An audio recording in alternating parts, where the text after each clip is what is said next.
Здравствуйте, друзья. У меня весь процесс по жизни и пристройству собак встал. Вся моя работа, и начиная по пристройству, тоже встала и обнулилась. Цель моих спасений всегда была не просто вывести собак из ада, из регионов и впендюрить их людям, которые не просят у меня собак, тем более на бесплатное содержание десятками и сотнями.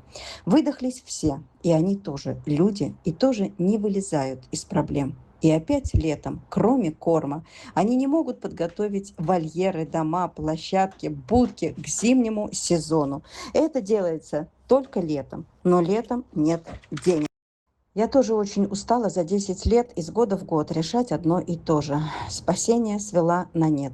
Также по причине финансов. Неплатежеспособный куратор не интересен коллегам по цеху, тем же передержкам. Держалась я до последнего, уговаривала их, просила понять ситуацию в мире.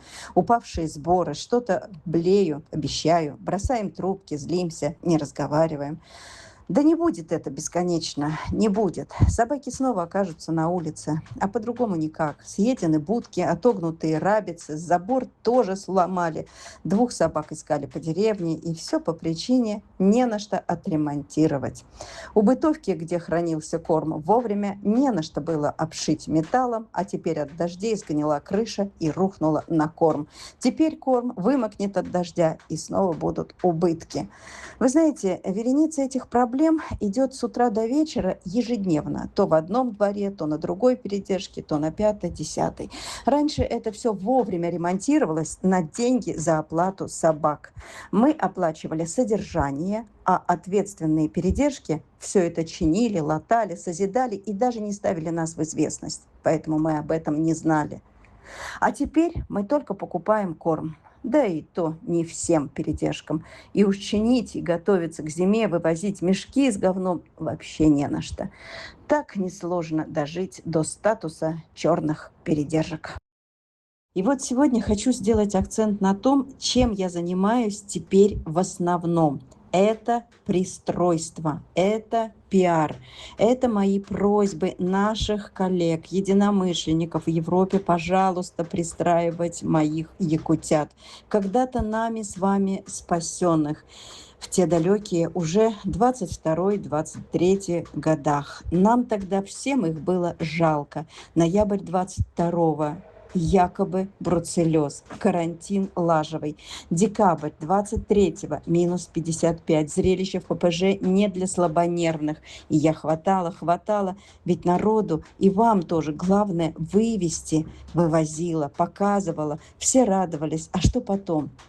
А потом забвение для всех, но не для меня. А дальше начинается ад у меня. Как и где всех разместить? Чем оплачивать ежемесячно и по сей день?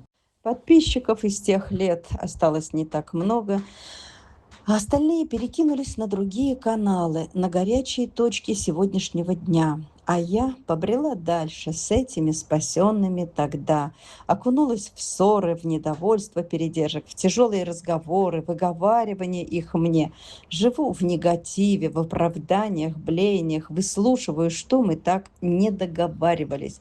Мы договаривались по-другому, да, они правы. Не договаривались. Зачем нас спасала извечный весь всех вопрос? Если кишка тонка, или не спасай, пусть их сжигают, или плати, как договаривались. Ведь никто не разобрал по одной собаке себе. Ни тогда, ни сейчас. Даже по одной. Всем проблематично взять.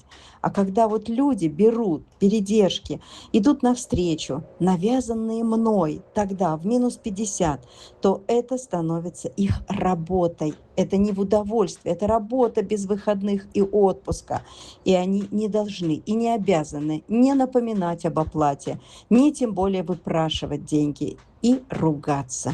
Каждый выполняет свою работу. И снова о главной задаче на сегодняшний день – это срочное пристройство. Все время и силы мои брошены на пристройство. Здесь они никому не нужны. Европа тоже не резиновая, и тем не менее, если с большим трудом выбирают хотя бы 5 в месяц, то какое же это счастье? Но счастье тоже призрачное, так как выехать из страны – это очередные мои нервы и деньги. Деньги, упирающиеся в титры – 12 тысяч за собаку. А 5 собак – это 60 тысяч, которых всегда нет. А если они есть, то оплачиваю передержки. Долги 25 года и долги за клинику Луны. И получается замкнутый круг. Здесь они не нужны, здесь нечем оплачивать содержание, передержки. Умоляю о пристройстве Европу, а когда выбирают, нечем оплачивать титры, документы, вакцинацию, обработки и помывку. Как же я от всего этого устала.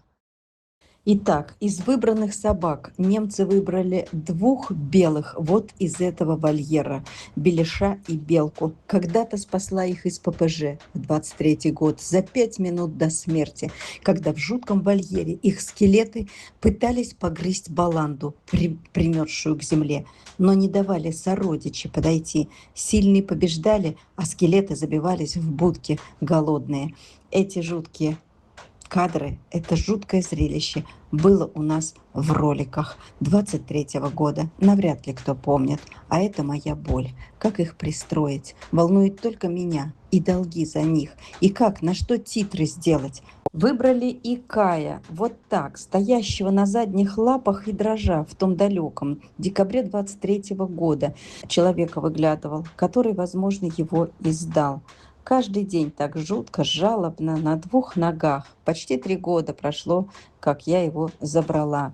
И только сейчас его позвали в Европу. У него есть титры, я позаботилась заранее, но его надо подготовить. Нельзя ехать вонючим, необработанным и еще раз уколоть вакциной. Ему тоже, друзья, нужна помощь. А еще выбрали Альму, тоже спасенную в мороз в Якутске, где она беременная грелась в магазине, и перед закрытием ее выкидывали на улицу, где она в сугробе и должна была родить.